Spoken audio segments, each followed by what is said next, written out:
નમસ્કાર, મહિપતસિંહ ચૌહાણ છું. એક સરસ મજાની જોરદાર વાત કરવી છે અને હું ઈચ્છું છું આ વાત ગુજરાતના દરેક નાગરિક સુધી ચોક્કસથી પહોંચાડજો. 1 લાખ શેરિંગ થવું જોઈએ આ વિડીયોમાં, કારણ કે આ એક શેર એ કદાચ કેટલાય લોકોની અંદર જીવનની અંદર ખૂબ કામમાં આવે એવી વાત છે. એટલે પ્લીઝ શરૂઆત કરતાં પહેલાં જ વિડીયોને એક વખત શેર કરી દો.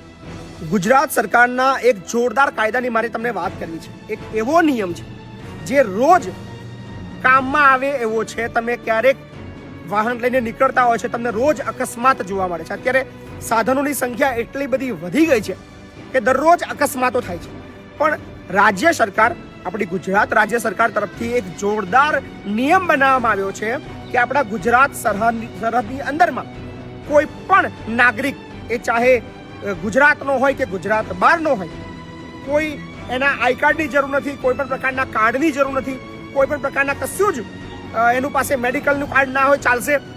સીધું જ એની ટ્રીટમેન્ટ 50,000 રૂપિયા સુધીની સહાય એ રાજ્ય સરકાર ભોગવે છે. એટલે કે કેવી રીતે લાભ મળે છે તમને સવિસ્તાર આ માહિતી આપું છું. વિડીયોને પહેલા એક વખત શેર કરો. ગુજરાત સરહદની અંદર કોઈ પણ વ્યક્તિનું અકસ્માત થાય છે. અકસ્માત થયાના પ્રથમ 48 કલાક અને ટોટલ 50,000 રૂપિયા સુધીની જે ખર્ચ છે એ ગુજરાત સરકાર ભોગવતી હોય છે. એટલે કે માની લો કોઈ પણ વ્યક્તિનું એક્સિડન્ટ થાય, તમારે ગુજરાત રાજ્યના કોઈ પણ હોસ્પિટલની અંદર એને લઈ જવાના. એ ચાહે ખાનગી હોય, એ ચાહે ટ્રસ્ટ સંચાલિત હોય, એ ચાહે સરકારી હોય, એની કાઇન્ડ ઓફ હોસ્પિટલની અંદર તમારે લઈ જવાના. એની પ્રાથમિક સારવાર માટેની જે ખર્ચની રકમ છે મહત્તમ 50,000 રૂપિયા, યાદ રાખજો, એ તમારે ચૂકવવાની નથી. પ્રથમ 48 કલાક સુધી સારવાર દરમિયાન જેટલો પણ ખર્ચો થાય એમાં તમારે 1 પણ રૂપિયો નહીં ભરવાનો. જો તમારી પાસે કોઈ પણ હોસ્પિટલ વાળો પૈસા માંગે, મહિપતસિંહને ફોન કરો.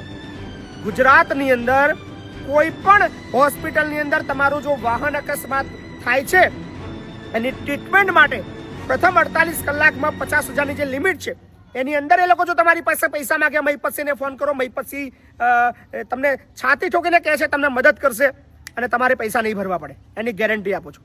હમણાં જે કિસ્સો બન્યો, આ વિડીયો બનાવવાનું કારણ પણ એ જ છે. 1 કલાક પહેલા એક હોસ્પિટલની અંદર પેશન્ટ એડમિટ થયો છે. એનું એક્ટિવા પર કંઈક એક્સિડન્ટ થયું છે. 2-3 કલાક ટ્રીટમેન્ટ ચાલી, થોડી ગંભીર હોવાને કારણે એને રિફર કરવો પડ્યો છે બીજી હોસ્પિટલમાં. પણ આ જે 2-3 કલાકના સારવારના 46,000 રૂપિયા ડોક્ટરે બિલ કાઢ્યું. એની પાસે ઉઘરાણી કરી, એની પાસે માગણી કરી. પેલા ભાઈએ કીધું મારી પાસે આટલા પૈસા નથી સાહેબ, 10-15,000 રૂપિયા ઓછા કરો. એમાંથી કોઈ પરિચિત વાળો તો સીધો મને ફોન કર્યો, મહિપતસિંહ આવું થયું છે, આ હોસ્પિટલ વાળા 46,000 બિલ કાઢ્યું છે, કંઈક ઓછું કરાવડાવો. મેં કીધું 1 પણ રૂપિયો ભરવાનો નથી ભાઈ.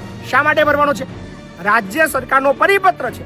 અકસ્માત, વાહન અકસ્માત સારવાર યોજના જે છે એના નિયમિત અનુસાર 50,000 રૂપિયા સુધીની સહાય સરકાર ઉઠાવે છે.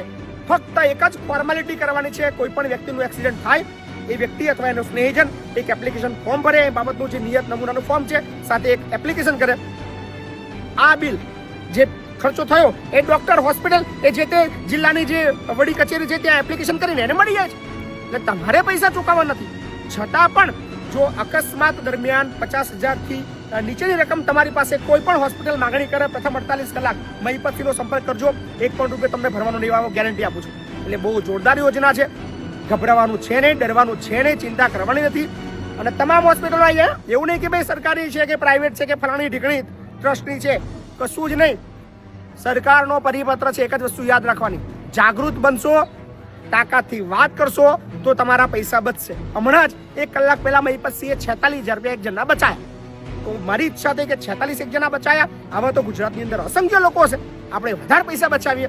એટલે જેને પણ એક્સિડન્ટ થાય પ્રથમ 48 કલાક દરમિયાન વધુમાં વધુ 50,000ની ઉપર બિલ થાય તો તમારે ભાઈ આપી દેવાના. એની અંદર મહિપતસિંહ ફોન નહીં કરવાનો. પણ 50,000 રૂપિયા અને પ્રથમ 48 કલાકનો જે ખર્ચ છે એ રાજ્ય સરકાર ભોગવે છે. એનો મહત્તમ લાભ લેવાનો. ફડે એવું નહીં કે આપણે પૈસાવાળા છે એટલે ખીચામાં હાથ નાખીને આપી દેવાના. કદાચ ગરીબ લોકો છે, ચિંતા કરવાની નહીં. કોઈ હોસ્પિટલ ના માને, મહિપતસિંહનો સંપર્ક કરજો. નીચે નંબર આપ્યો છે, ફક્ત તમારું નામ લખો, હોસ્પિટલનું નામ લખો, જગ્યા લખો અને કહેજો કે ડોક્ટર પૈસાની માગણી કરે છે. મહિપતસિંહ તમને મદદ કરશે. ચિંતા ના કરજો. વિડીયોને શેર કરજો અને રાજ્ય સરકારની આ યોજનાનો મહત્તમ લાભ મળે, લોકો સુધી પહોંચે એવું કામ કરજો.